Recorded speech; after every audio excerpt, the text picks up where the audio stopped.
Why is there a Sprint thing here and a Verizon thing here? Our voting machines are not connected to the internet. Those are not connected. Voting machines themselves are not connected to the internet. And we knew that wasn't true. And cybersecurity expert Kevin Skoglund wanted to prove it.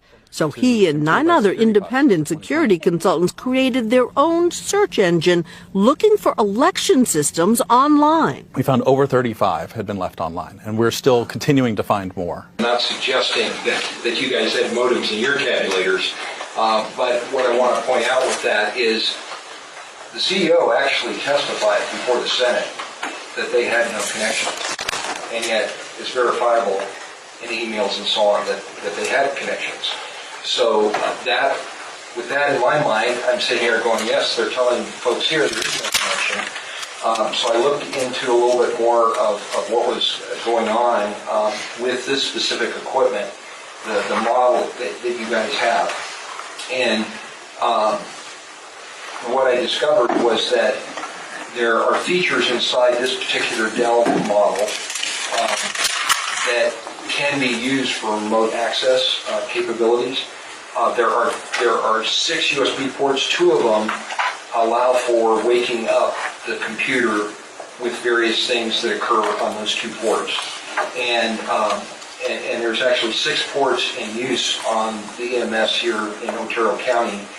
And something I haven't been able to do, but would like to be able to do with the appropriate authority, is to find out a little bit more about what those are connected to. The reason is those 2 ports can wake up the machine when you don't expect it to, and it can be woken up because of specific technology that's in this machine where it doesn't turn on the screen. And it can be woken up because of specific technology that's in this machine where it doesn't turn on the screen. So the computer's there, it's off doing things, and you don't know because the screen's not on, okay? Voting machines themselves are not designed to be online. So how are some voting systems getting online?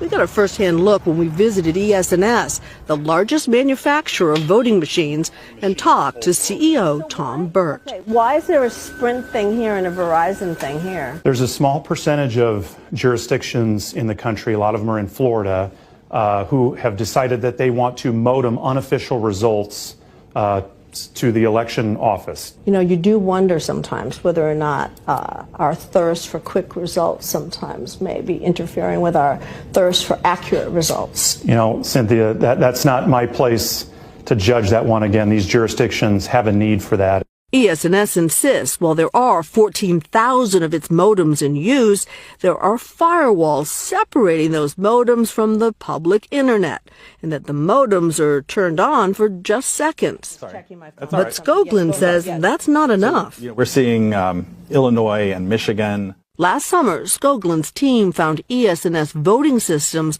online in at least some of the precincts in 11 states, including the battleground states of Florida, Michigan, and Wisconsin. If you were able to get inside these systems, could you do more than perhaps mess up the preliminary results? Could you actually get deeper inside the system? Absolutely, and that's my biggest concern. Top computer scientist Andrew Appel agrees with Skoglund. Once a hacker starts talking to the voting machine through the modem, they can hack the software in the voting machine and make it cheat in future elections.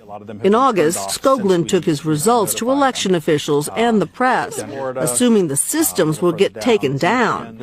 We were astonished when he showed us some of those systems are still online. Modems in voting machines are a bad idea. Those modems are network connections, and that leaves them vulnerable to hacking by anybody who can connect to that network. We should make sure that voting machines are not connected to the internet. Period. Period.